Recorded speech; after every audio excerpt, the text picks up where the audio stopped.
Welcome to the next session. আমরা ম্যাক্রোইকোনমিক্স এর গত ক্লাসে আমরা পার্শিয়াল অ্যাডজাস্টমেন্ট মডেল, বিশেষ করে স্টক অ্যাডজাস্টমেন্ট কিভাবে হয় শর্ট টার্ম থেকে লং রানে, সেটা আমরা দেখার চেষ্টা করছিলাম। তো সেক্ষেত্রে আমরা বলেছিলাম যে যদি আইএসএলএম মডেলের মাধ্যমে যে শর্ট টার্ম ইকুইলিব্রিয়াম নির্ধারিত হয়, সেই ইকুইলিব্রিয়ামের মধ্যে স্টক গুলো অনেক সময় ভারসাম্য থাকে না, স্টক গুলো পরিবর্তন হতে থাকে। কারণ স্টক গুলো পরিবর্তন হতে হতে স্টক গুলো যখন চেঞ্জ হয় তখন আবার শর্ট টার্ম ইকুইলিব্রিয়ামটা চেঞ্জ হয়ে যায়। এবং আমরা দেখেছিলাম যে একটা লং রান সিচুয়েশন থেকে স্টার্ট করে যেখানে স্টক ভেরিয়েবল গুলো যেখানে ভারসাম্য থাকে, আমরা স্টক এবং ফ্লো ভেরিয়েবল কি সেটা গত ক্লাসে বলেছি। তো শর্ট রান ইকুইলিব্রিয়ামে সাধারণত স্টক ভেরিয়েবল গুলো ভারসাম্য থাকে না, এই জন্য লং রান ইকুইলিব্রিয়াম যেটা সেটাকে আমরা স্টক ইকুইলিব্রিয়াম বলি। আমরা স্টক ভেরিয়েবল গুলো যখন ভারসাম্যে পৌঁছে তখন আমরা একটা লং রান ইকুইলিব্রিয়ামে পৌঁছি। আমরা যখন একটা লং রান সিচুয়েশন থেকে ফর এক্সাম্পল আমরা কম্পলেক্স এক্সপেন্ডিচার চেঞ্জ করি, তখন আমরা যদি একটা ভারসাম্যে পৌঁছি শর্ট রানে, কিন্তু স্টক ভেরিয়েবল গুলো পরিবর্তন চলতে থাকে। এই স্টক ভেরিয়েবল গুলো পরিবর্তন চলতে থাকার কারণে আমরা নতুন নতুন শর্ট টার্ম ভারসাম্য পৌঁছি আমরা বা ভারসাম্য খুঁজে পাই। আমরা এই যে শর্ট টার্ম ভারসাম্য গুলো মুভমেন্ট হতে হতে বা পরিবর্তন হতে হতে একটা আমরা লং রান ভারসাম্য পৌঁছি, এটাকে বলা হয় stock adjustment dynamics. Stock adjustment dynamics. তো এই যে আমরা একটা লং রান পজিশন থেকে আমরা যখন মুভ করব শর্ট টার্ম ভারসাম্যের মাধ্যমে, তখন আমরা আরেকটা লং রান ভারসাম্যে পৌঁছতে পারবো কিনা সেটা নিশ্চয়তা পাওয়া যায় স্টেবিলিটি টেস্টের মাধ্যমে। আমরা যদি স্টেবিলিটি টেস্ট করি আমরা কোন একটা ভেরিয়েবলের, তাহলে আমরা বুঝতে পারবো যে আসলে লং রান ভারসাম্য থেকে আমরা যদি বিচ্যুত হই আমরা আরেকটা লং রান ভারসাম্যে পৌঁছতে পারবো কিনা। তো আমরা এই স্টেবিলিটি টেস্ট গুলো দেখেছি। আমরা দুটো সিচুয়েশনে দেখেছি যে যদি প্রাইসটা যদি স্টেবল হয়, প্রাইসটা যদি ফিক্সড হয়, প্রাইসটা যদি আউটপুটের উপর ডিপেন্ড না করে, সেক্ষেত্রে ভারসাম্যটা স্টেবল হয় সাধারণত। কারণ আমরা যদি একটা লং রান সিচুয়েশন থেকে স্টার্ট করি, ফর এক্সাম্পল যদি আমরা গভর্নমেন্ট এক্সপেন্ডিচার বাড়িয়ে দেই, তখন একটা বাজেট ডেফিসিটের সৃষ্টি হয় গভর্নমেন্ট এক্সপেন্ডিচার বাড়ানোর কারণে। সেই ডেফিসিটটা যখন মেক আপ করা হয় মানি সাপ্লাই বৃদ্ধি করে, মানি ক্রিয়েট করে কিংবা বন্ড বিক্রি করে ঋণের মাধ্যমে, তখন আমরা দেখেছি যে আমাদের ভারসাম্যটা শিফট হতে থাকে। যখন মানি সাপ্লাই বৃদ্ধি করা হয় এলএম কাপ তখন শিফট করে।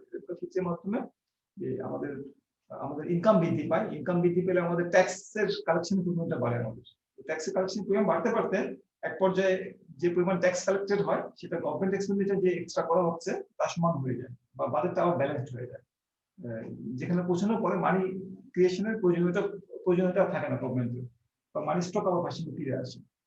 তো যখন প্রাইসটা যখন ফিক্স থাকে, প্রাইসকে যখন আমরা এক্সটার্নাল ধরে নিই বা আউটপুটের উপর ডিপেন্ড করে না, তখন যদি আমরা গভর্নমেন্ট এক্সপেন্ডিচার বৃদ্ধি করি এবং সেই গভর্নমেন্ট এক্সপেন্ডিচার বৃদ্ধিকে মানি সাপ্লাই বা মানি ক্রিয়েট করে বা ঋণ নিয়ে যদি আমরা সংস্থান করি, তাহলে আমাদের মানি সাপ্লাই বৃদ্ধির কারণে এলএম কার্ভের এক্সপানশন ঘটে, যেটা ইনকামকে বৃদ্ধি করে আমাদের ট্যাক্স রেভিনিউকে বাড়িয়ে আমাদের এক পর্যায়ে এসে আমাদের মানি স্টকটা আবার ভারসাম্যে ফিরে আসে, যেখানে বাজেটটা আবার ব্যালেন্সড হয়ে যায়, রেভিনিউ কালেকশনের পরিমাণ এবং গভর্নমেন্ট এক্সপেন্ডিচারের পরিমাণটা সমান হয়ে যায়।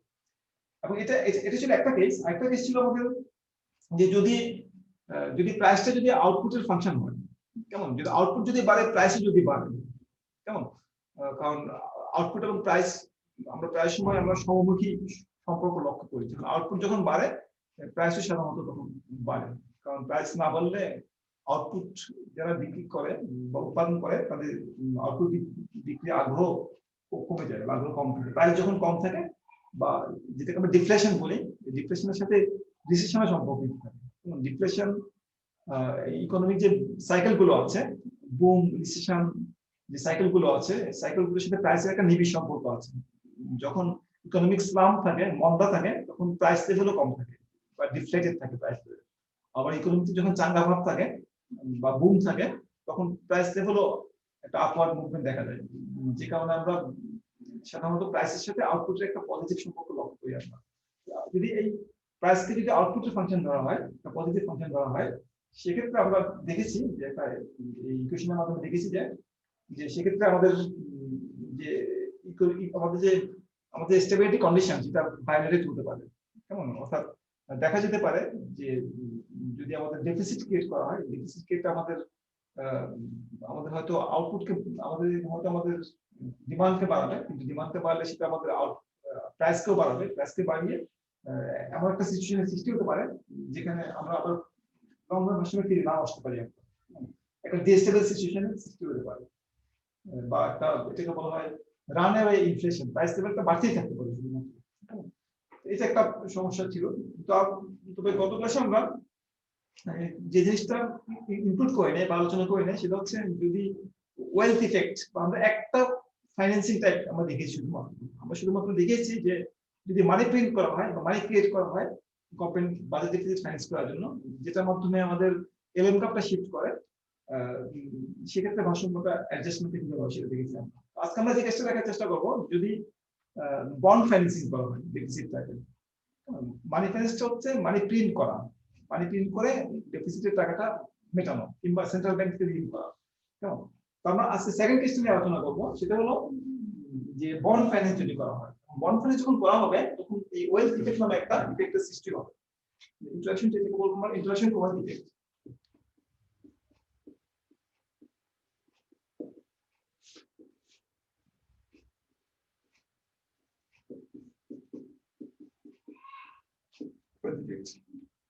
তখনই সৃষ্টি হয় এই ইফেক্টটা যখন আমরা যে গভর্নমেন্টের যে বাজেট ডেফিসিট সেটা বন্ডের মাধ্যমে ফাইন্যান্স করার চেষ্টা করি, বা the case of bond financing, বন্ডের মাধ্যমে ফাইন্যান্স করা, bond financing of budget deficit.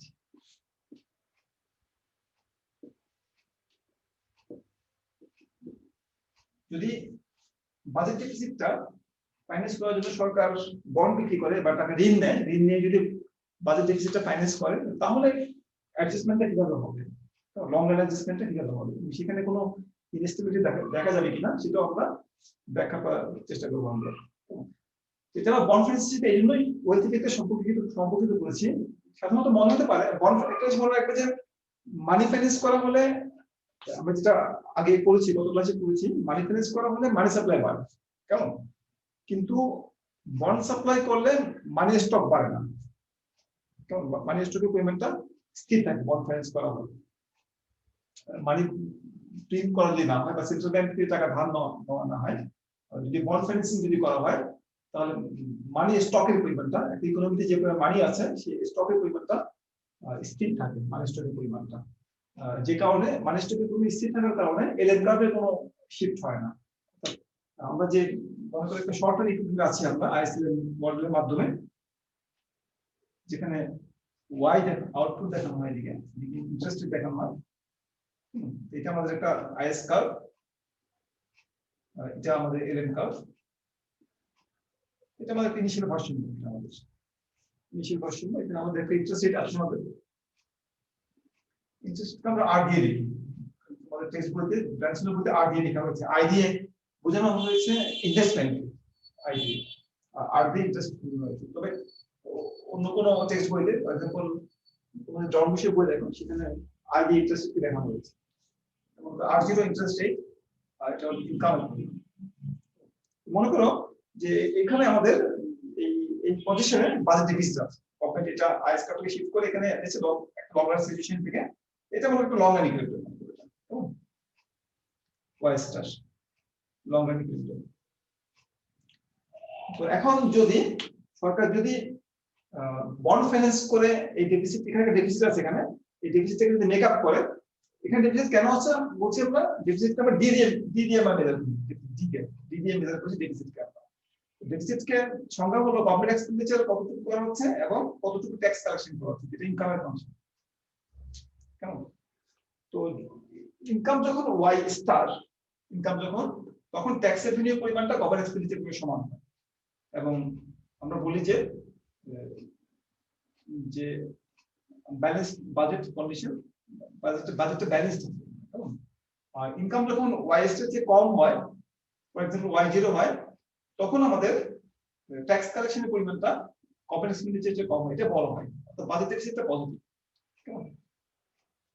আর যদি আমাদের এমন হয় যে কর্পোরেট এক্সপেন্ডিচার এখানে মনে করি ওয়াই ওয়ান একটা ইনকাম ফর এক্সাম্পল, তো ট্যাক্স কালেকশন যে পরিমাণ হয় ওয়াই ওয়ান ইনকামে, সেটা আমাদের কর্পোরেট এক্সপেন্ডিচার চেয়ে বেশি, এটা বেশি হয়ে যাবে, আমরা বলি বাজেট ডেফিসিট ইজ নেগেটিভ বা বাজেট সারপ্লাস আমাদের, কেমন?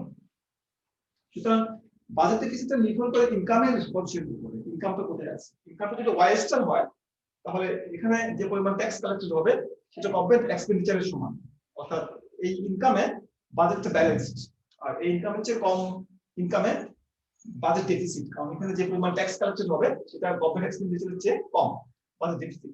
আর এই ইনকামের চেয়ে বেশি ইনকামে ট্যাক্স কালেকশনের পরিমাণটা কর্পোরেট এক্সপেন্ডিচারের চেয়ে বেশি, ফলে এখানে আমাদের বাজেট সারপ্লাস থাকবে। ফলে এই যে একটা সিচুয়েশন, এখানে আমাদের বাজেট ডেফিসিট আছে, কেমন? তো এখন এখান থেকে কিভাবে আমরা লং রানের দিকে যাব? এখান থেকে লং রানের দিকে যাওয়ার কোনো উপায় নেই। যদি এই বাজেট ডেফিসিট যদি বন্ড ফাইন্যান্স করা হয়, বন্ড ফাইন্যান্স করা হলে মানি মানি স্টকের কোনো পরিবর্তন ঘটে না, মানি স্টক যা ছিল তাই মানি স্টক। তো মানি স্টক যদি পরিবর্তন না হয় বন্ড ফাইন্যান্স করা হলে শুধুমাত্র মানিটা একজনের হাতে অন্যজনের হাতে ট্রান্সফার হয়, টোটাল মানি স্টকের পরিমাণটা ইকোনমিতে অপরিবর্তিত থাকে। তো এই যে মানি স্টক যেহেতু অপরিবর্তিত আছে, তাহলে এলএম কার্ডটা মানি স্টক চেঞ্জের মাধ্যমে শিফট করে এখানে সম্ভাবনা নাই। আমরা কিভাবে আমরা ওয়াই জিরো থেকে ওয়াই স্টারে যাব, এটা কিভাবে যাব সেটা ব্যাখ্যা করার জন্য আমরা এখানে ওয়েলথ ইফেক্টটাকে আমরা এখানে আমি ইনক্লুড করেছি। ওয়েলথ ইফেক্ট, ওয়েলথ ইফেক্ট মানে এটা তুমি যদি মানি ডিমান্ড ফাংশন করো, সেখানে এই ওয়েলথ ইফেক্টের কথাটা সেখানে আছে। বিশেষ করে পোর্টফোলিও ব্যালেন্স মডেল বমলের, যেটা তোমরা করেছো আগে, মানি ডিমান্ড অনেকগুলো থিওরি আছে, কেনসিয়ান থিওরি আছে, পোর্টফোলিও থিওরি আছে, ট্রিটমেন্টের থিওরি আছে, অনেকগুলো তত্ত্ব আছে। পোর্টফোলিও থিওরিটা বেশি প্রচলিত। সেখানে তোমার দেখবে যে একটা ওয়েলথ ইফেক্ট বলে একটা কথা আছে, সেখানে ওয়েলথ যদি বাড়ে মানুষের মানি ডিমান্ডও বাড়ে। ওয়েলথ মানে মানুষের যে ওয়েলথ আছে, যেটাকে মানুষের ওয়েলথ মানে মানি বন্ড এগুলো সবই ওয়েলথের পার্ট, অ্যাসেট বলা হয় এটাকে, স্টক, ওয়েলথ স্টক। এই ওয়েলথ স্টক এর উপর নির্ভর করে মানি ডিমান্ডটা নির্ভর করে। মানিটা এক ধরনের ওয়েলথকে মানুষ যে সংরক্ষণ করে, সংরক্ষণের অনেকগুলো মাধ্যম আছে। ওয়েলথ মানুষ, আমার যে সম্পদ আছে এটা আমি, একটা হচ্ছে ইনকাম, একটা হচ্ছে ওয়েলথ, দুটো দুই জিনিস। যেমন আমরা যে ইকোনমিক্সের যে ফ্লো ভেরিয়েবল এবং স্টক ভেরিয়েবলের কথা বলি, মানে আমরা প্রথম থেকে বলে আসছি এই চ্যাপ্টারে, যে কিছু ভেরিয়েবলকে স্টক ভেরিয়েবল বলা হয়, কিছুকে ফ্লো ভেরিয়েবল বলা হয়। যেমন ইনকামটা হচ্ছে একটা ফ্লো ভেরিয়েবল, মানে এটাকে আমাদের মেজার করতে হয় একটা একটা পিরিয়ড অফ টাইমে। আমি যদি বলি আমার ইনকাম কত, আমাকে টাইম পিরিয়ডটা বলতে হবে। আমি যদি বলি আমার ইনকাম 5 লক্ষ টাকা বা 5 কোটি টাকা, এটা meaningless unless I tell during which period or in which interval of time my income is 5 লক্ষ টাকা, এটা আমাকে বলে দিতে হবে। তো এটা আমরা বলি যে আমাদের মান্থলি ইনকাম 5 লক্ষ টাকা কিংবা ইয়ারলি ইনকাম 10 কোটি টাকা, এটা আমাদের বলতে হয়, ইন্টারভ্যালটা বলে দিতে হয় যে কোন ইন্টারভ্যালের জন্য আমি ইনকামটাকে মেজার করছি। এই ইন্টারভ্যালটা বলতে হয় বলে এটা আমাদের ফ্লো ভেরিয়েবল। ইনকাম হচ্ছে একটা ফ্লো ভেরিয়েবল, কিন্তু ওয়েলথ হচ্ছে একটা স্টক ভেরিয়েবল। কেমন? এই ইনকামকে আমি সেভ করতে পারি, সেভ করে যদি আমি জমাতে পারি, এটা ওয়েলথে কনভার্ট হবে, ওয়েলথ স্টকে কনভার্ট হবে। ওয়েলথটাকে মেজার করতে হয়। আমি এটা বলি না যে আমার আমার এই জুন থেকে জুলাই পর্যন্ত আমার ওয়েলথ এত, এভাবে বলি না। আমরা বলি যে আমার জুলাই মাসে এত তারিখে আমার ওয়েলথের পরিমাণ এত ছিল, বা বর্তমানে আমার ওয়েলথের পরিমাণ এত কোটি টাকা। ওয়েলথটাকে মেজার করা হয় একটা পয়েন্ট অফ টাইমে। যে কোনো স্টক ভেরিয়েবলকে মেজার করতে হয় একটা নির্দিষ্ট পয়েন্ট অফ টাইমে। সুতরাং ওয়েলথ হচ্ছে একটা স্টক ভেরিয়েবল, ইনকাম জমা হয়ে ওয়েলথ সৃষ্টি হয়। কেমন? বা আমরা যদি ইনকামকে সেভ করি, সেটা আমাদের ওয়েলথ সৃষ্টি করে। ওয়েলথটাকে আমরা কি করি সাধারণত সংরক্ষণ করতে হয় কোনো একটা মাধ্যমে। বাড়ি কিনে ওয়েলথটাকে সংরক্ষণ করতে পারি, গোল্ড কিনে সংরক্ষণ করতে পারি, আমি বন্ড কিনতে পারি, স্টক কিনতে পারি। এটা হচ্ছে ওয়েলথকে কিভাবে আমি সংরক্ষণ করছি তার উপায়। কেমন? তো মানির মাধ্যমে ওয়েলথকে সংরক্ষণ করা যায়। আমি কিছু টাকা হাতে রাখতে পারি, বা আমার কিছু টাকা আমি আমার আলমারিতে রাখতে পারি ওয়েলথ হিসেবে। কেমন? এটাকে মানির একটা মানির কয়েক ধরনের ডিমান্ড আছে। একটা হচ্ছে ট্রানজাকশন ডিমান্ড, কেনাকাটা করার জন্য মানির ডিমান্ড হতে পারে, কিংবা মানির ডিমান্ডটা হতে পারে প্রিকশনারি পারপাস, হতে পারে মানির ডিমান্ডটা, কিংবা একটা হচ্ছে অ্যাসেট ডিমান্ড ফর মানি বলা হয়, যেটাকে যে বা স্পেকুলেটিভ ডিমান্ড ফর মানি বলা হয়, যে বন্ড কেনার জন্য বা স্টক কেনার জন্য মানিকে সংরক্ষণ করতে রাখতে পারি আমরা। সুতরাং আমাদের ওয়েলথের একটা অংশ আমরা মানিতে রাখতে পারি, একটা অংশ আমরা বন্ডে রাখতে পারি। ওয়েলথের অংশ। সুতরাং আমাদের যখন বন্ডের পরিমাণ, গভর্নমেন্ট যখন বন্ড বিক্রি করবে, বন্ড বিক্রি করে অর্থ সংস্থান করবে, তার ডেফিসিট ফাইন্যান্স করবে, বন্ডের মালিক যারা বন্ড যারা হোল্ড করবে, তাদের ওয়েলথের পরিমাণটা বাড়বে। যার কাছে যত বেশি বন্ড আছে তার কাছে ওয়েলথের পরিমাণ তত বেশি। সুতরাং সে ওয়েলথি ফিল করবে, রিচ ফিল করবে সে, কেমন? এবং তাই যদি হয় তাহলে তার মানি ডিমান্ড বাড়বে। ওয়েলথের পরিমাণ বাড়লে মানুষের ওয়েলথের পরিমাণ যখন বাড়ে মানুষের, তখন মানুষ বেশি ভোগ করে। অর্থাৎ দুজন ব্যক্তি, মনে করো আমার ইনকাম মনে করো প্রতি মাসে 1 লক্ষ টাকা, তোমার ইনকাম প্রতি মাসে 1 লক্ষ টাকা, কিন্তু তোমার অনেক ওয়েলথ আছে, অনেকগুলো 4 তলা 5 তলা অনেকগুলো বাড়ি আছে, তোমার অনেক ব্যাংক ব্যালেন্স, অনেকগুলো গোল্ড আছে তোমার, যেগুলো আমার কিছুই নাই, কিন্তু ইনকাম দুজনের সমান। ইনকাম সমান হলো যেহেতু তোমার ওয়েলথ বেশি, সুতরাং তুমি বেশি ব্যয় করতে পারবে, বা কনসাম্পশন এক্সপেন্ডিচার তোমার বেশি হবে। বা এই যে কনসাম্পশন এক্সপেন্ডিচার, যে আমরা আইস কাপ এখানে লিখেছি, আমরা আইস কাপটার অনেকগুলো ডিটারমিনেন্ট আছে। ডিটারমিনেন্টের মধ্যে একটা হলো কনসাম্পশন এক্সপেন্ডিচার যদি মানুষের বাড়ে, তাহলে আইস কাপটা ডান দিকে শিফট করে। গভর্নমেন্ট এক্সপেন্ডিচার বাড়লো, আইস কাপের অনেকগুলো ডিটারমিনেন্ট আছে, অনেকগুলো। কনসাম্পশন বাড়লে আইস কাপ শিফট করে, গভর্নমেন্ট এক্সপেন্ডিচার বাড়লে শিফট করে। এটা শুধুমাত্র শিফট করে মানি স্টক বাড়লে, মানি স্টক বাড়লে ইলেন কাপটা শিফট করে। তো যেহেতু যখন বন্ড বিক্রি করে গভর্নমেন্ট তার ডেফিসিটটা ফাইন্যান্স করবে, এবং বন্ড বিক্রি করলে বন্ডগুলো যখন জনগণের কাছে যাবে, বন্ডগুলো, এবং যারা মানুষের কাছে বন্ড যদি বেশি থাকে, তখন মানুষ আগের চেয়ে ওয়েলদি ফিল করবে, রিচ ফিল করবে, তার কাছে অনেক বন্ড এসেট আছে, অনেকগুলো বন্ড আছে, বা যেগুলো বিক্রি করে সে ভবিষ্যতে সেখান থেকে অনেক টাকা পাবে। তো যখন মানুষ বা বন্ডের পরিমাণটা বাড়ে সমাজে, তখন মানুষের ভোগের পরিমাণটাও বৃদ্ধির একটা প্রবণতা লক্ষ্য করা যায়, যেহেতু তার ওয়েলথ পরিমাণ বেড়েছে, ফলে আইস কাপটা ডান দিকে শিফট করবে, কেমন? এবং আইস কাপটা ডান দিকে শিফট করার মাধ্যমে আমাদের ইনকামটা এখানে আসার একটা লক্ষ্য করা যাবে। আইস কাপ বাড়তে বাড়তে যতক্ষণ পর্যন্ত না আমার ইনকামটা বৃদ্ধি পেয়ে আমার ট্যাক্স কালেকশনের পরিমাণটা আবার গভর্নমেন্ট এক্সপেন্ডিচার সম্ভব হচ্ছে। কারণ ইনকামটা এতটুকু না হলে গভর্নমেন্টকে কি করতে হবে? বন্ড বিক্রি করতেই হবে। যতক্ষণ পর্যন্ত ডেফিসিট থাকবে, আগ পর্যন্ত গভর্নমেন্টের ডেফিসিট থাকবে। এই ডেফিসিটটাকে মেক আপ করার জন্য গভর্নমেন্টকে বন্ড বিক্রি করতে হবে। বন্ড বিক্রি বাড়লে মানুষের ওয়েলথ বাড়বে, ওয়েলথ বাড়লে মানুষের কনসাম্পশনও বাড়বে, কনসাম্পশন বাড়লে আইস কাপটা শিফট করবে। এটা চলতে থাকবে যতক্ষণ পর্যন্ত না আমরা এই আইএসএল এর ইন্টারসেকশনটা এই ওয়াই স্টার এর সাথে উপর ম্যাচ করছে বা কোইনসাইড করছে। এখানে আসার পরে গভর্নমেন্টের বাজেটটা ব্যালেন্স হবে, আর অতিরিক্ত বন্ড গভর্নমেন্টকে বিক্রি করতে হবে না, অতিরিক্ত ওয়েলথের সৃষ্টি হবে না, ফলে আমরা আবার একটা লং রান ভার্সনে পৌঁছে যাবো। সুতরাং এই ওয়েলথ ইফেক্টের কারণে আমরা এক লং রান থেকে আরেক লং রানে আমরা পৌঁছাতে পারি, এই ওয়েলথ ইফেক্টের মাধ্যমে। ঠিক আছে? তাহলে ওয়েলথ ইফেক্টটা আইস কার্ভকে কি করে? প্রভাবিত করে আমাদের আইস কার্ভকে শিফট করে আমরা আবার ভারসাম্য ফিরে যেতে পারি, কেমন? এটা গেল আইস কার্ভের উপর ওয়েলথের প্রভাব। এখন ওয়েলথ ইফেক্ট শুধুমাত্র আইস কার্ভের উপরে যে পড়ে তা না, এলএন কার্ভের উপর ওয়েলথের একটা প্রভাব আছে, কেমন? বিশেষ করে যেটা ডিমান্ড ফর মানির মাধ্যমে কাজ করে। যখন মানুষের ওয়েলথ যখন বৃদ্ধি পায়, তখন মানুষের ডিমান্ড ফর মানিও বৃদ্ধি পায়, যেটা বমন টেবিলের মডেলে সেটা ব্যাখ্যা করা হয়, বা পোর্টফোলিও ব্যালেন্স অ্যাপ্রোচে, মানি ডিমান্ড যে পোর্টফোলিও ব্যালেন্স অ্যাপ্রোচ আছে, সেখানে ব্যাখ্যা করা হয় যে মানুষের ওয়েলথ যখন বাড়ে, তখন ডিমান্ড ফর মানিও বাড়ে। এই যে এলএন কার্ভটা যে আমরা এখানে এঁকেছি, কেমন? এলএন কার্ভটা আঁকার সময় এখানে অনেকগুলো ফ্যাক্টর এলএন কার্ভকে প্রভাবিত করে। একটা হচ্ছে মানি সাপ্লাই যদি বৃদ্ধি পায়, তাহলে এলএন কার্ভটা শিফট করে, কেমন? এলএন কার্ভ ডেরিভেশন প্রসিজারটা আবার আগে ফার্স্ট ইয়ারের পর যদি একটু আবার রিভিউ করো এলএন কার্ভটা কিভাবে পাওয়া যায়, তাহলে সেখানে দেখবে যে এলএন কার্ভটা যে কারণে শিফট করে, একটা হলো মানি সাপ্লাই, মানে স্টক যখন বৃদ্ধি পায়, তখন আমরা এলএন কার্ভটা আমরা এখানে আমার যতটুকু মনে পড়ে, এই যে এটা মানি ডিমান্ড ফাংশন, যেটা ইন্টারেস্ট রেট এবং ইনকামের ফাংশন, এবং এটা মানি সাপ্লাই ফাংশন, এম/পি। তো এটা যে money market equilibrium, interest rate আর একটু আই দিয়ে দেখছি, ইনকাম,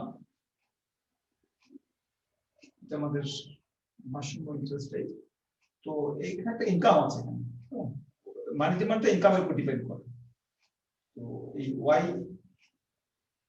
y0 ইনকামে আমার মানি মার্কেটে ভারসাম্য থাকে, যখন ইনকাম যখন y0 হয়, ইন্টারেস্ট যখন i0 হয়, ইন্টারেস্ট i0, ইনকাম যখন y0 হয়, তখন আমার মানি মার্কেটটা ভারসাম্য থাকে। এটা একটা এলএম কার্ভের উপরে একটা পয়েন্ট। তো আমি যখন ইনকামকে যখন চেঞ্জ করি, ইনকাম বাড়লে আমার কি হয়, মানি ডিমান্ড বাড়ে, তাই না? কারণ মানি ডিমান্ড ফাংশন ইনকামটা y0, ঠিক আছে? তো আমার নতুন ভারসাম্য বিন্দু হচ্ছে i1, ভারসাম্য বিন্দু চলছে আমার i1 যখন ইনকাম বৃদ্ধিতে y1 হয়েছে, ঠিক আছে? এটা আমার আরেকটা মানি মার্কেট ইকুইভ্যালেন্ট। এই দুটো মানি মার্কেট ইকুইভ্যালেন্ট যোগ করে আমরা কি পাই, এলএম কার্ভ পাই আমরা। এটা হচ্ছে এলএম কার্ভের ডেরিভেশনের উপায়, এলএম কার্ভের। এখন যখন আমরা একটা চিত্র আঁকি, চিত্রের মধ্যে টু ডাইমেনশনাল ডায়াগ্রামে লম্ব অক্ষে একটা চলক থাকে, ভূমি অক্ষে একটা চলক থাকে। এখানে আমাদের লম্ব অক্ষে ইন্টারেস্ট রেট, ভূমি অক্ষে ইনকাম আছে আমাদের। তখন ডিমান্ড কার্ভ আঁকার সময় আমরা লম্ব অক্ষে প্রাইস দেই, ভূমি অক্ষে কোয়ান্টিটি দিই, কেমন? তো এখন প্রাইস এবং কোয়ান্টিটি চেঞ্জ হলে ডিমান্ড কার্ভটা স্থির থাকে। ডিমান্ড কার্ভের একই ডিমান্ড কার্ভ বরাবর, এটা কেবল movement along the demand curve. ঠিক একইভাবে ইন্টারেস্ট রেট এবং ওয়াই চেঞ্জ হলে আমরা এলএম কার্ভ বরাবর মুভ করি আমরা, কেমন? যদি ওয়াই এবং আই চেঞ্জ হয়, আমরা এই এলএম কার্ভ বরাবর মুভ করি। কিন্তু ওয়াই এবং আই ছাড়া অন্য কোনো কারণে যদি এই মানি মার্কেটটা ডিস্টার্ব হয়, এখানে ওয়াই বৃদ্ধির কারণে মানি মার্কেট ইকুইভ্যালেন্ট চেঞ্জ হয়েছে, কেমন? ওয়াই বৃদ্ধির কারণে। কিন্তু ওয়াই ছাড়া অন্য কোনো কারণে, ফর এক্সাম্পল আমি যদি মানি সাপ্লাইটাকে বাড়িয়ে দিই, তাহলে আমার মানি সাপ্লাইটা কি হবে, মানি মার্কেটে ডিস্টার্ব হলো। যদি মানি সাপ্লাইকে বাড়িয়ে দেই, কেমন, তাহলে আমার এই ইন্টারেস্টটা ফল করবে। তখন কিন্তু এলএম কার্ভটা স্থির থাকবে, তখন এলএম কার্ভটা আমাদের বাম দিকে শিফট করবে, কেমন? বা মানি সাপ্লাইকে কমালে বাম দিকে শিফট করবে। অর্থাৎ ইনকাম এবং ইন্টারেস্ট ছাড়া অন্য কোনো চলকের কারণে যদি মানি মার্কেট ইকুইভ্যালেন্টটা যদি ডিস্টার্ব হয় বা এটা যদি চেঞ্জ হয়, মানি মার্কেট ইকুইভ্যালেন্ট এক স্থান থেকে আরেক স্থানে যায়, তখন এলএম কার্ভটা আমাদের শিফট করতে হবে, কেমন? অর্থাৎ আমি এখানে ইনকাম চেঞ্জের কারণে এলএম কার্ভটা আমি শিফট করতে পারিনি। এলএম কার্ভটা আমি যদি একই জিনিস আমি আঁকি, মনে করি এটা আমার মানি ডিমান্ড কার্ভ y0, কেমন? এখন এটা আমার মানি সাপ্লাই m/p। এখন আমি করলাম কি, এই যে আমার এখানে আমার এলএম কার্ভটা আমি এটার জন্য আমার এলএম কার্ভ একটা আছে, আইডিয়াল ইন্টারেস্ট, এটা আমার এলএম কার্ভ, কেমন? আইডিয়াল ইন্টারেস্ট যেখানে ইনকাম হচ্ছে y0। তো এখন যদি আমি এই মানি ইনকামকে স্থির রেখে y0 তে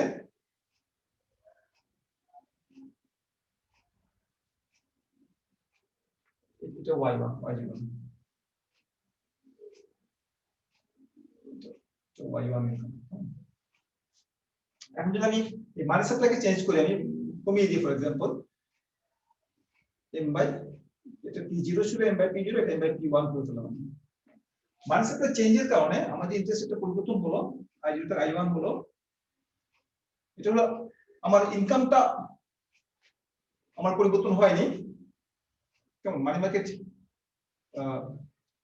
এখানে আমার y0 ইনকামের জন্য এটা এটা এদিকে y না, এদিকে ডিমান্ড ফর মানি, এদিকে আমার কনফিউশনটা হচ্ছে।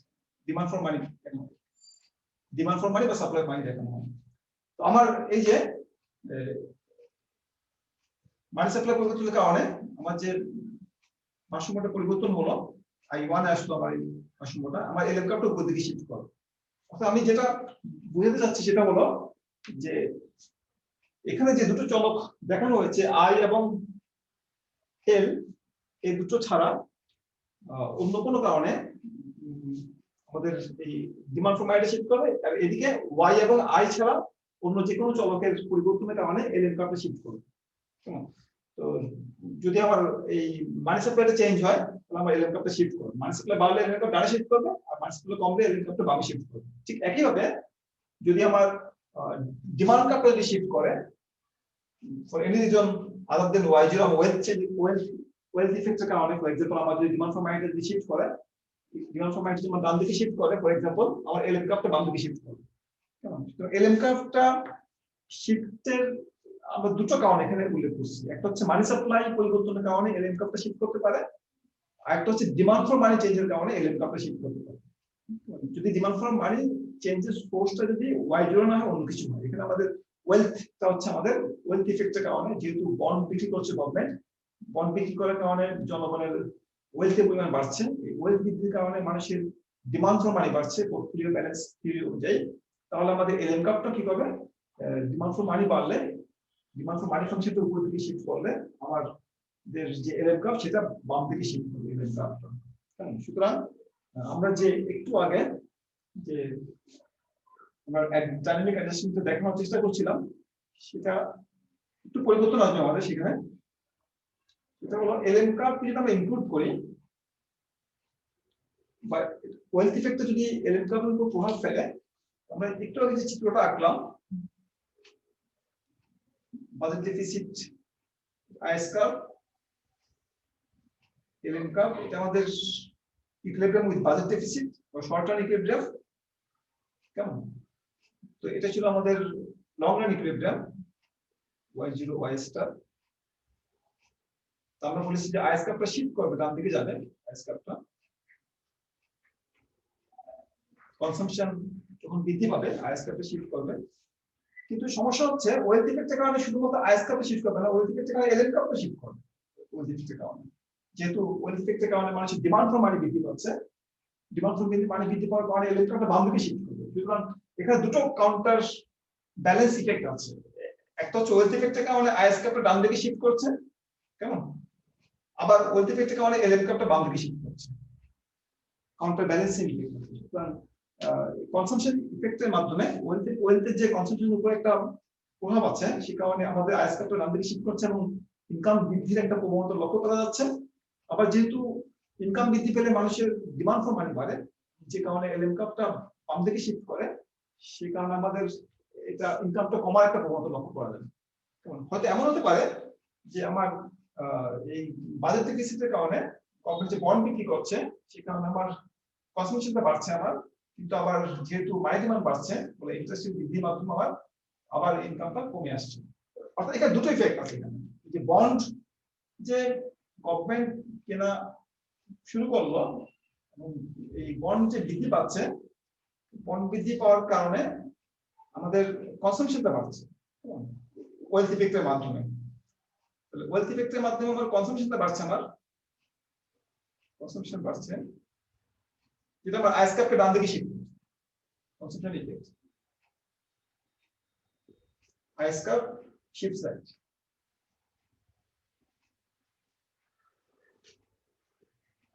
ডান দিকে শিফট করছে ওয়েলথ ইফেক্টের কারণে। এবং আমরা একটা জিনিস লক্ষ্য করছি, সেটা হচ্ছে যে আমাদের ইনভেস্টমেন্টটা ফল করছে। কেন ফল করছে? Because of rising interest rate বৃদ্ধি পাচ্ছে, সেহেতু আমার ইনভেস্টমেন্টটা ফল করবে। ইনভেস্টমেন্টটা ইন্টারেস্ট রেটের ফাংশন, ইনভেস্টমেন্ট ফল করছে, investment effect through interest rate. এটা কেন করছে? এলএম কার্ভ বাম দিকে শিফট করছে, শিফট লেফট।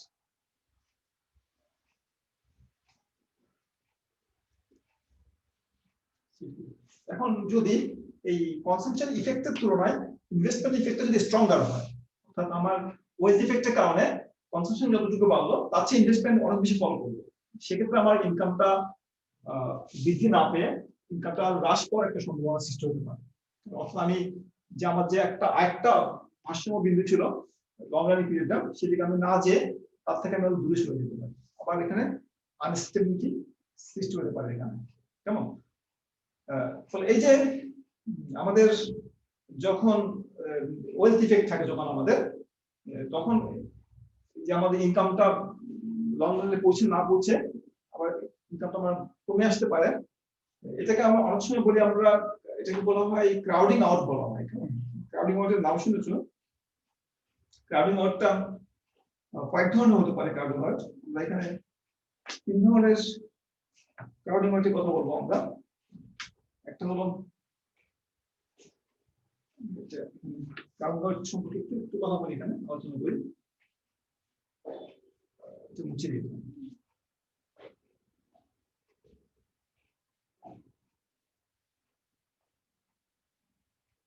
এটা বুইটান নামের একজন ম্যাক্রোইকোনমিস্ট, উনি 3 ধরনের ক্রাউডিং আউটের কথা বলেছেন। ক্রাউডিং আউটের একটা সিম্পল ধারণা আছে যেটা তোমরা আগে পড়ে এসেছো। ক্রাউডিং আউট নাম শুনেছো তো? ক্রাউডিং আউট একটা হচ্ছে ক্রাউডিং আউট, একটা হচ্ছে লিকুইডিটি ট্র্যাপ। এই দুটোর নাম তোমরা ফার্স্ট ইয়ারে পরিচিত হওয়ার কথা। ক্রাউডিং আউট মানে হচ্ছে গভর্নমেন্ট এক্সপেন্ডিচার যখন বাড়ানো হয়, গভর্নমেন্ট যখন তার এক্সপেন্ডিচার বাড়ায়, জি যখন বাড়ায়, তখন মনে করো গভর্নমেন্ট বন্ড কিনলো বা ঋণ গ্রহণ করলো। গভর্নমেন্ট অনেক সময় কমার্শিয়াল যে ব্যাংকগুলো আছে সেগুলো থেকে ঋণ গ্রহণ করে এই বাজেট ঘাটতি মেটানোর জন্য। গভর্নমেন্ট যে এক্সট্রা এক্সপেন্ডিচার করে সেটা মেটানোর জন্য ব্যাংকিং সিস্টেম থেকে বা কমার্শিয়াল ব্যাংকগুলো থেকে সরকার ঋণ নেয়। কেমন? তো সরকার যখন ব্যাংকগুলো থেকে ঋণ নেয়, ওই ঋণের টাকাটা সরকার নিয়ে যাওয়ার কারণে প্রাইভেট সেক্টর যারা আছে তারা সেই ঋণটা আর পায় না। ফলে প্রাইভেট সেক্টরের যে ইনভেস্টমেন্ট অ্যাক্টিভিটিস সেটা হ্রাস পায়, কমে যায়। এই যে গভর্নমেন্টের অ্যাক্টিভিটিস বাড়লো, গভর্নমেন্ট তার আমরা ইনফ্রাস্ট্রাকচার তৈরি করছে, বিভিন্ন রকম কাজ করছে, এটা করার কারণে প্রাইভেট সেক্টর ঋণ পাচ্ছে না, ঋণের টাকাটা গভর্নমেন্ট নিয়ে যাচ্ছে, ব্যাংকের টাকাটা। সেখানে এটাকে বলা হয় ক্রাউডিং আউট বলা হয়। একদিকে হয়তো ইনভেস্টমেন্ট হচ্ছে, গভর্নমেন্ট ইনভেস্টমেন্ট হচ্ছে, একদিকে ইনভেস্টমেন্ট, প্রাইভেট ইনভেস্টমেন্ট তো কমে যাচ্ছে। এটাকে বলা হয় ক্রাউডিং আউট বলা হয়। ক্রাউডিং আউট এটা আমরা আইএসএল এর মডেলে ক্রাউডিং আউটটা আমরা দেখি যে যখন গভর্নমেন্ট এক্সপেন্ডিচার বাড়ানো হয়, যেটা আমরা আইএসএল এর মাধ্যমে দেখেছি আমরা, ওয়াই আই, এটা আমাদের আইএস কার্ভ, এটা এলএম কার্ভ, এটা আমাদের ভারসাম্য বিন্দু y0, এটা i0,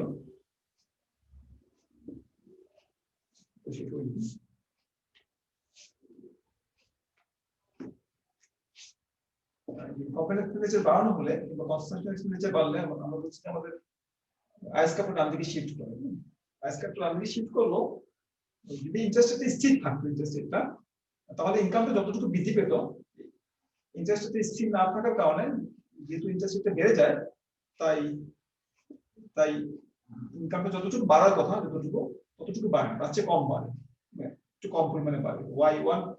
y0 থেকে y2 পর্যন্ত না বেড়ে y1 থেকে y2 পর্যন্ত বাড়ে।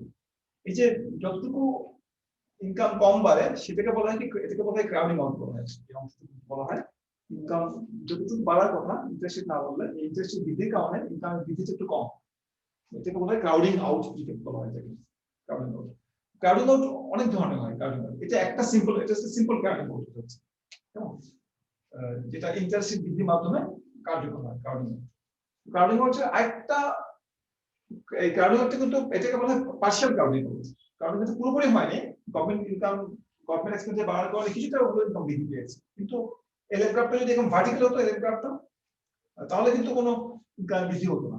যদি একটা ভার্টিক্যাল এলএম গ্রাফ নেই, এরকম এলএম গ্রাফটা মাঝে মধ্যে ভার্টিক্যাল হয়, যে স্পেশাল কেস লিকুইডিটি ট্র্যাপ থাকে ফর এক্সাম্পল, তখন আমি অ্যাজ ক্যাপিটাল ডান দিকে শিফট করলে কোনো লাভ নেই, ইনকামটা স্থির থাকবে y0 তে, শুধুমাত্র ইন্টারেস্টটা বাড়বে। কেমন? তাহলে এই যে তখন এটাকে বলে আমরা ফুল ক্রাউডিং আউট করি, পার্শিয়াল না, এটা ফুল ক্রাউডিং আউট। কেমন? তো ক্রাউডিং আউটটা কয়েক রকম হতে পারে। এটা একটা ঘটে ইন্টারেস্ট রেট বৃদ্ধির মাধ্যমে, যেটা আমরা আইএসএল এর মডেলের মাধ্যমে দেখিয়ে থাকি।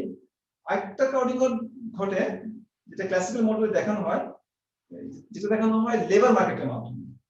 কেমন? যে প্রাইসের মাধ্যমে দেখে, প্রাইস ইফেক্টের মাধ্যমে দেখে, যে যখন আইএস কার্ভকে শিফট করা হয়, আইএস কার্ভ শিফট করলে কিংবা এলএম কার্ভ শিফট করলে ডিমান্ড কার্ভটা শিফট করে। এগুলো হচ্ছে ডিমান্ড ম্যানেজমেন্ট টুল। যে আইএস কার্ভ কিংবা এলএম কার্ভ, মানি সাপ্লাই বাড়িয়ে কিংবা গভর্নমেন্ট এক্সপেন্ডিচার বাড়িয়ে আমরা আসলে মূলত ডিমান্ড কার্ভটাকে শিফট করি। ইকোনমির যে এগ্রিগেট ডিমান্ড কার্ভ আছে সেটাকে আমরা ডান দিকে শিফট করি। কেমন? তো ইকোনমি একটা সাপ্লাই কার্ভ আছে, ইকোনমি এগুলো হচ্ছে ডিমান্ড কার্ভের কম্পোনেন্ট। এগুলো দিয়ে ডিমান্ড কার্ভকে মুভ করানো হয়। এগুলো ইকোনমি একটা ডিমান্ড সাপ্লাই আছে, এগ্রিগেট ডিমান্ড, যেখানে আমাদের প্রাইস এবং আউটপুট থাকে। তো এটা হচ্ছে আমাদের এগ্রিগেট ডিমান্ড, ডাউনওয়ার্ড স্লোপিং। আরেকটা থাকে আমাদের এগ্রিগেট সাপ্লাই, যেটা আপওয়ার্ড স্লোপিং হয়। এটা এগ্রিগেট সাপ্লাইটা এখন ভার্টিক্যাল হতে পারে, ক্লাসিক্যাল মত অনুযায়ী এগ্রিগেট সাপ্লাই একটা ভার্টিক্যাল। কেমন? তো আমি যদি এগুলোকে শিফট করে আইএস কিংবা এলএম কার্ভকে শিফট করে এগ্রিগেট ডিমান্ড কার্ভটাকে আমি ডান দিকে শিফট করাই, তাহলে আমার ইনকামটা তো আমার বাড়লো না, ইনকামটা আমার যা ছিল তাই ছিল, শুধুমাত্র যা হলো প্রাইসটা বাড়লো, প্রাইসটা বৃদ্ধি পেয়ে ইনকামটা আগের জায়গায় স্থির থাকলো। এটা এটা হচ্ছে একটা ক্রাউডিং আউট, এবং এই ক্রাউডিং একটা কার্যকর হচ্ছে প্রাইসের মাধ্যমে কার্যকর হচ্ছে, প্রাইস পরিবর্তনের মাধ্যমে। এবং এখানে এখানে যে ইফেক্টটা কাজ করে এটা হচ্ছে এই আউটপুটটা নির্ধারিত হয় লেবার মার্কেটে। কেমন? লেবার মার্কেটে যে আউটপুট নির্ধারিত হয় demand for labour, supply of লেবারের মাধ্যমে আউটপুট নির্ধারিত হয়।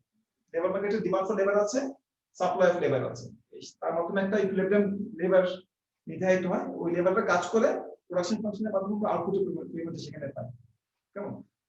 কিন্তু যদি এমন হয় লেবার ডিমান্ডকে যদি বাড়ানো হয় কিংবা লেবার সাপ্লাই যদি চেঞ্জ হয়, তাহলে অনেক সময় দেখা যায় যদি মনে করি যে প্রাইস চেঞ্জ হলো, প্রাইস চেঞ্জ হলে লেবার ডিমান্ড এবং লেবার সাপ্লাই রিয়েল টার্মে অনেক সময় পরিবর্তন হয় না, বিশেষ করে যদি মানি ইমিশন না থাকে বা পারফেক্ট ফোরসাইট থাকে যদি এদের মধ্যে লেবারদের মধ্যে, তাহলে শুধুমাত্র প্রাইস বাড়িয়ে বা মানি বাড়িয়ে মানি সাপ্লাই বাড়িয়ে প্রাইস লেভেলটা সম পরিমাণে বৃদ্ধি পায়, সম অনুপাতে বৃদ্ধি পায়। তো মানি সাপ্লাই বাড়ালে যেহেতু প্রাইসটা বৃদ্ধি পায়, প্রাইস বৃদ্ধি পেলে কেইনসের মতামত হলো যে প্রাইস বৃদ্ধি পেলে সেটা শ্রমিকরা ভালো করে বুঝতে পারে না, অর্থাৎ তারা পার্সিয়ালি বুঝতে পারে, যে কারণে তারা কিছুটা লেবার সাপ্লাই বাড়িয়ে দেয়। কিন্তু ক্লাসিক্যালরা মনে করে যে প্রাইস যে পরিমাণ বাড়ে শ্রমিকরা সেটা বুঝতে পারে এবং তারা তাদের রিয়েল ওয়েজ কমে গেছে মনে করে, ফলে তারা তাদের লেবার সাপ্লাইকে তারা বাড়ায় না। কেমন? ফলে এমপ্লয়মেন্টের পরিমাণও বাড়ে না, এমপ্লয়মেন্টের পরিমাণ না বাড়লে উৎপাদনও বাড়ে না, উৎপাদন স্থির থাকে। এটা হচ্ছে একটা প্রাইসের মাধ্যমে, প্রাইস ফিক্সের মাধ্যমে এক ধরনের ক্রাউডিং আউট। এটা second type of crowding out. কেমন? ক্রাউডিং আউট একটা করছে আমাদের ইনভেস্টমেন্টকে প্রভাবিত করার মাধ্যমে, ইন্টারেস্ট রেটের মাধ্যমে, আরেকটা করছে আমাদের প্রাইসের মাধ্যমে ক্রাউডিং আউট। আর থার্ড টাইপ অফ যে ক্রাউডিং আউট যেটা আমরা একটু আগে দেখলাম, এটাকে বলা হয় ডাইনামিক ক্রাউডিং আউট। এটা হচ্ছে আমাদের crowding out through interest rate, বললো ইন্টারেস্ট রেট, আর দুই নম্বর হলো থ্রু প্রাইস লেভেল,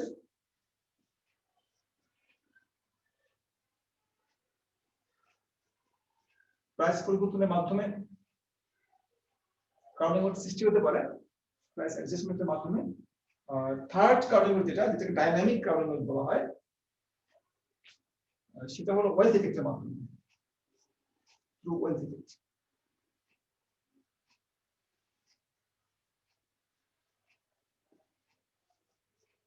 থার্ড কেসটাকে বলা হয় ডাইনামিক ক্রাউডিং বলা হয়, যে ওয়েলথ ইফেক্টের কারণে আমাদের আইএস কাপটা শিফট করে, কিন্তু সাথে সাথে মানি ডিমান্ড বৃদ্ধির কারণে এলএন কাপটাও বাম দিকে শিফট করে, যে কারণে আমাদের আরেকটা ক্রাউডিং আউট আমরা সেখানে অবজার্ভ করে থাকি আমরা। কেমন? এই তিন ধরনের ক্রাউডিং আউট আমরা বাস্তবে অবজার্ভ করি। তো এই আনস্টেবিলিটি সৃষ্টি হতে পারে যদি আমাদের এই এলএন কার্ভ শিফটের মাধ্যমে যে ক্রাউডিং আউট হয়, সেটা যদি আমাদের আইএস কার্ভ শিফটের মাধ্যমে যে পরিমাণ ইনকাম বৃদ্ধি পায় তার চেয়ে যদি বড় হয়ে যায়, তখন আমাদের এটা দেখা যেতে পারে আনস্টেবিলিটি। এটা একটা ইকুয়েশনের মাধ্যমে এটা একটা ব্যাখ্যা দেওয়া যায় এই আনস্টেবিলিটির, কখন আনস্টেবিলিটিটা ঘটে। একটু সংক্ষেপে লিখি।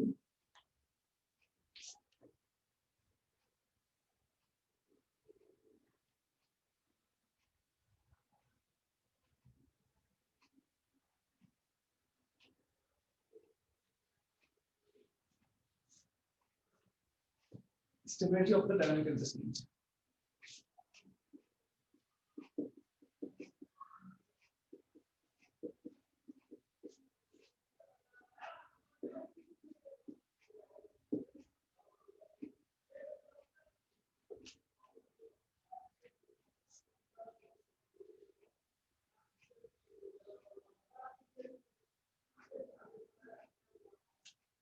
এখানে আমরা বন্ডের যে পরিবর্তন ডিবিডিটি,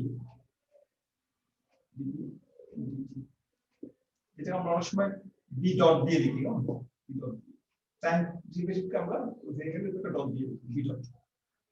তো বন্ডের যে পরিবর্তন সেটা হলো নমিনাল ভ্যালু, এটা রিয়েল ডেফিসিট, ডেফিসিটকে আমরা পি দিয়ে গুণ করলে নমিনাল ডেফিসিটটা পাই আমরা।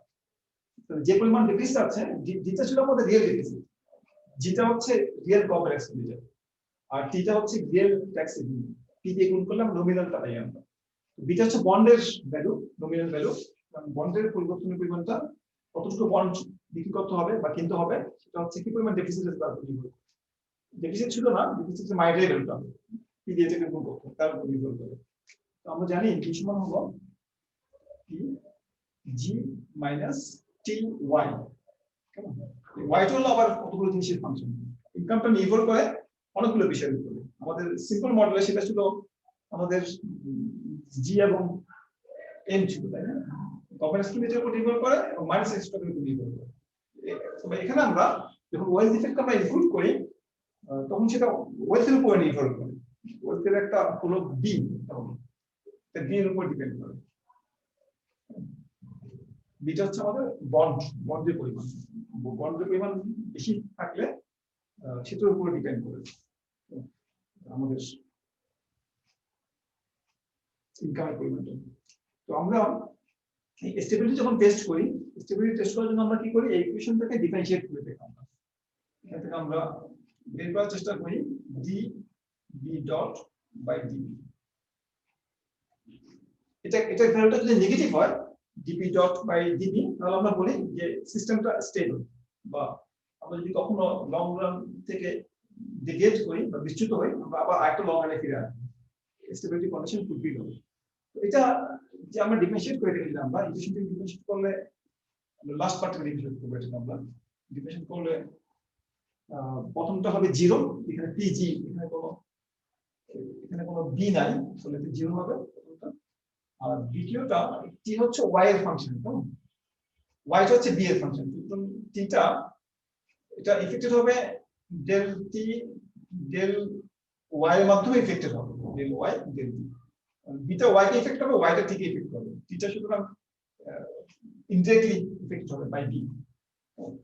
তো যেটা হলো আমার 0 মাইনাস, এটাকে আমরা সংক্ষেপে বলি টি প্রাইম বলি, টি প্রাইম বলি, টি প্রাইম ডেল ওয়াই ডেল। ঠিক আছে? তাহলে এখন টি প্রাইম তো পজিটিভ, কারণ ইনকাম বাড়লে এটা পজিটিভ, ইনকাম বাড়লে আমাদের ট্যাক্স রেভিনিউ বাড়বে, কেমন? কিন্তু বন্ড বাড়লে আমাদের ইনকাম বাড়বে কিনা সেটা আমরা বলতে পারি না। আমরা একটু আগে দেখেছি যে যখন বন্ডের পরিমাণ বাড়বে, বন্ডের পরিমাণ বাড়লে সেটাকে ওয়েলথ ইফেক্টের সৃষ্টি করে। তো বন্ড যখন বাড়বে তখন আমাদের আইএসকার ডান দিকে শিফট করে, এলএমটা বাম দিকে শিফট করে, ফলে আমাদের ইনকামটা বাড়তেও পারে কমতেও পারে, এটা আনসার। তো যদি বন্ড বৃদ্ধি পেলে আমার যদি কনসাম্পশন ইফেক্টটা যদি স্ট্রঙ্গার হয়, then the investment, negative investment effect এলএমটা হচ্ছে যদি আইএসকারটা বেশি ডান দিকে শিফট করে, তাহলে এটা পজিটিভ হবে, তাই না? যদি আমার বন্ড বৃদ্ধির কারণে, বন্ড বিক্রি করার কারণে ইনকাম যদি বৃদ্ধি পায়, তখন আমরা বলতে পারবো যে আমাদের এই পজিটিভ পজিটিভ নেগেটিভ, ফলে এটা লেস দেন 0 হওয়ার একটা সুযোগ আছে। কেমন? স্টেবিলিটি কন্ডিশন হলো যে এই আমাদের ডেল বি ডেল ওয়াই এটাকে পজিটিভ হতে হবে। যদি নেগেটিভ হয়ে যায়, যদি অর্থাৎ বন্ড বাড়লে যদি আমার ইনকাম যদি কমে যায়, তাহলে আমার কি হবে, এটা নেগেটিভ, এটা পজিটিভ, এটা নেগেটিভ, তিনটা মিলে কি হয়ে যায়, পজিটিভ হয়ে যাবে, ফলে আমার স্টেবিলিটি কন্ডিশন ভায়োলেট হবে। সুতরাং যখন ওয়েলথ ইফেক্ট কার্যকর থাকবে, তখন ইকোনমিকে স্টেবল হওয়ার জন্য বা একটা লং রান থেকে আরেকটা লং রানে পৌঁছানোর জন্য যে স্টেবিলিটি কন্ডিশন, সেই কন্ডিশনটা হলো যে বন্ড বিক্রি করলে বা বন্ড বিক্রির মাধ্যমে গভর্নমেন্ট বাজেট থেকে ফাইন্যান্স করলে ইনকামটাকে বাড়তে হবে, ইনকামটা কমতে পারবে না। অর্থাৎ কনসাম্পশন ইফেক্টটা ইনভেস্টমেন্ট ইফেক্টের চেয়ে বেশি হতে হবে। যদি হয় তাহলে আমরা বলবো যে আমাদের ইকোনমিক সিস্টেমটা স্টেবল। ঠিক আছে? এই হলো আমাদের স্টেবিলিটি কন্ডিশন এবং ক্রাউডিংয়ের সংক্রান্ত কিছু আলোচনা। তো আমরা আজকে আলোচনা এখানে শেষ করবো। আর কোনো প্রশ্ন আছে কিনা থাকবে নাই, তাহলে আমরা শেষ করছি। তোমাদের সাথে আগামী ক্লাসে দেখা হবে। আমাদের আগামী ক্লাসে ইকোনমেট্রিক্স এর জন্য একটা নতুন একটা লিঙ্ক দিতে হবে, কারণ আমাদের লিঙ্কগুলো শেষ হয়ে গিয়েছে। কেমন? ঠিক আছে, আমরা এখানে শেষ করছি আজকে।